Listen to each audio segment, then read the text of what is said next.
ঝিনাইদহ জেলা আওয়ামী লীগের সাধারণ সম্পাদক সাইদুর করিম মিন্টুকে মুক্তির দাবিতে মানববন্ধন কর্মসূচি পালিত হয়েছে। আজ দুপুরে জেলার সকল সাংস্কৃতিক সংগঠনের আয়োজনে শহরের পোস্ট অফিস মোড়ে এই মানববন্ধন কর্মসূচির পালন করে। ঘণ্টাব্যাপী মানববন্ধনে জেলা সম্মিলিত সাংস্কৃতিক জোট, ঝঙ্কার শিল্প গোষ্ঠী, কেসি কলেজ থিয়েটার, নবগঙ্গা সাংস্কৃতিক গোষ্ঠী, বিহঙ্গ সাংস্কৃতিক চর্চা কেন্দ্র সহ প্রায় অর্ধশত সাংস্কৃতিক সংগঠন ও রাজনৈতিক নেতৃবৃন্দ সহ বিভিন্ন শ্রেণী পেশার মানুষ অংশ নেয়। সে সময় জেলা সম্মিলিত সাংস্কৃতিক জোটের সভাপতি শান্ত জোয়ারদার, সাধারণ সম্পাদক বাবুল আক্তার লালটু, খুলনা গ্রুপ ফেডারেশনের সদস্য নাজিমুদ্দিন, জুলিয়াস, বিহঙ্গ সাংস্কৃতিক চর্চা কেন্দ্রের সাধারণ সম্পাদক শাহিনুর আলম, লিটন সহ সাংস্কৃতিক নেতৃবৃন্দরা বক্তব্য রাখেন।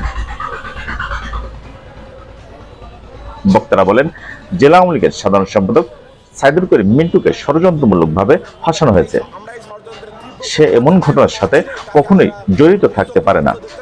তাই দ্রুত সময়ের মধ্যে সাংস্কৃতিক মানা মিন্টুকে ঝিনাইদহে ফিরিয়ে দেওয়ার দাবি করেন তারা।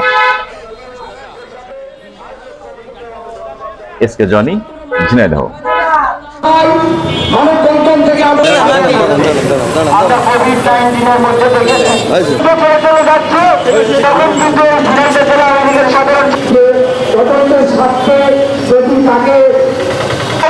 কোন ধরনের অনিয়ম হয়েছে তখনই তিনি তিনি কিন্তু খবর দেওয়ার মাধ্যমে সত্যি এই রাজনৈতিক ষড়যন্ত্র থেকে মুক্ত হয়ে আমাদের মাঝে ফিরে